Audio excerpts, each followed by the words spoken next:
Back ये है FSc part 2 chapter number 14 का लेक्चर नंबर 2। पहले लेक्चर में हमने डिस्कस किया था मैक्रो मॉलिक्यूल्स के बारे में, उनका इंट्रोडक्शन, उनकी क्लासिफिकेशन और स्ट्रक्चर ऑफ पॉलीमर्स।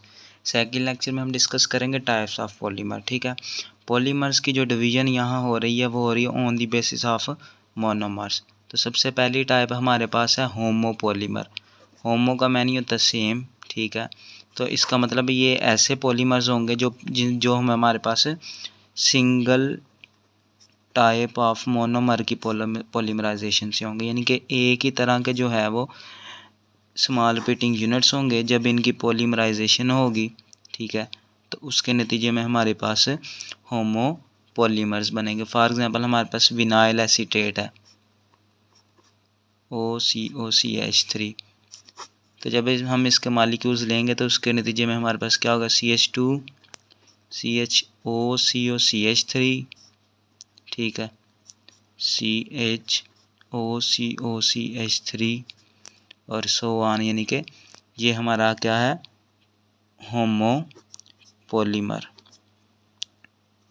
ये विनाइल एसीटेट था और ये हमारा है पॉलीविनाइल एसीटेट। तो देख सकते हैं सेम टाइप ऑफ मोनोमर जो हैं वो आपस में जुड़ रहे हैं। ठीक है, सेकंड नंबर पे हमारे है जी कोपॉलीमर्स। कोपॉलीमर्स हमारे पास जब दो पॉलीमर्स जो हैं, दो डिफरेंट तरह के मोनोमर्स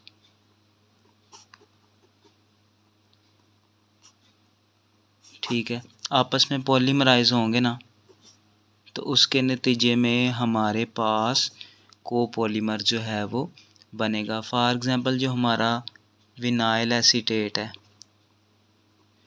जब वो रिएक्ट करता है ब्यूटाइल मैलीएट के साथ, तो उसके नतीजे में हमारा एक कोपॉलीमर बनता है।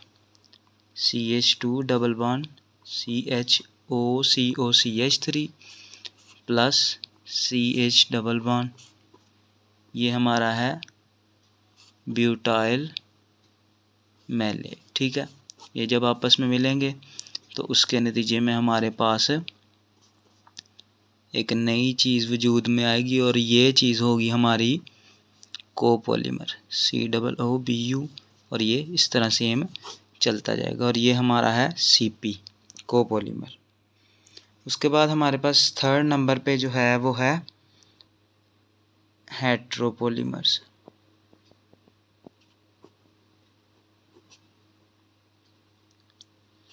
हेट्रोपॉलीमर्स जो होता है जब हमारे पास हेट्रो नहीं, टर पॉलीमर्स।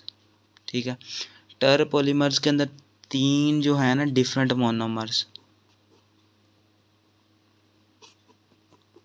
3 डिफरेंट मोनोमर्स, ये पॉलीमराइजेशन होते हैं। ठीक है,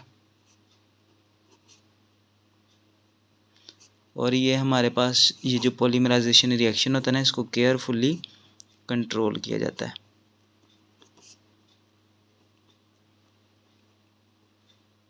ठीक है, फॉर एग्जांपल हमारे पास ब्यूटाइल एक्राइलेट है,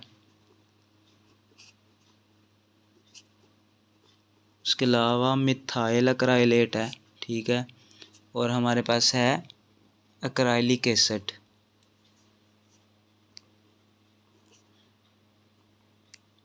तो जब ये हमारे पास मिलेंगे तो एक टफ पॉलीमर देंगे, और वो जो पॉलीमर होगा ना उसको वेदर रेजिस्टेंट के तौर पे इस्तेमाल किया जाएगा, यानी कि मौसम से बचाव के लिए। फॉर एग्जांपल हम कह सकते हैं कि पेंट वगैरह के अंदर जो है जिस तरह एक्रेलिक यूज़ किया जाता है ना, तो वो वेदर रेजिस्टेंट के लिए यूज़ किया जाएगा। तो टर पॉलीमर की बेस के ऊपर हमारे पास उसके ऊपर ये तो थी हमारे pass on the basis of monomers, यानी कि मोनोमर्स कौन कौन से प्रेजेंट हैं उनके ऊपर जो है ये इसके डिवीजन है। थर्मल प्रॉपर्टीज़ की बेस के ऊपर इनको जो है वो दो टाइप्स के अंदर डिवाइड किया गया। एक है थर्मोप्लास्टिक, ठीक है, जबकि दूसरा हमारे पास होता है थर्मोसेटिंग।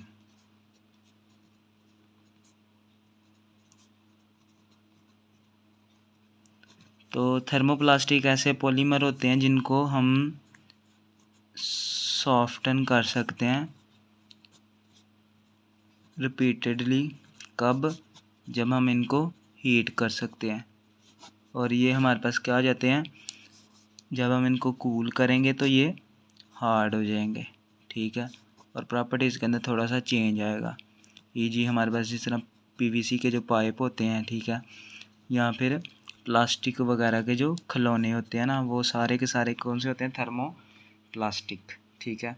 जबकि थर्मोसेटिंग कौन से होते हैं, ऐसे पॉलीमर्स होते हैं जो हार्ड होते जाते हैं ऑन हीटिंग, यानी इनको गर्म करते जाएंगे और ये हार्ड होते जाएंगे, ठीक है, और सॉफ्ट दोबारा नहीं हो सकते। Polymers which become hard on heating and cannot be softened again are called thermosetting polymers। एक थर्मोसेटिंग पॉलीमर हीटिंग में डीकम्पोज हो जाता है, बजाय इसके कि क्या हो, वो हमारे पास मेल्ट हो, तो वो डीकम्पोज हो जाएगा। फॉर एग्ज़ाम्पल हमारे पास जो है वो इपॉक्सी रेजिन्स आ गए, उसके अलावा सिंथेटिक वार्निश जितने भी आ गए। तो ये थी हमारी पॉलीमर्स की टाइप। इंशाल्लाह उम्मीद है आपको समझ आ गई होगी।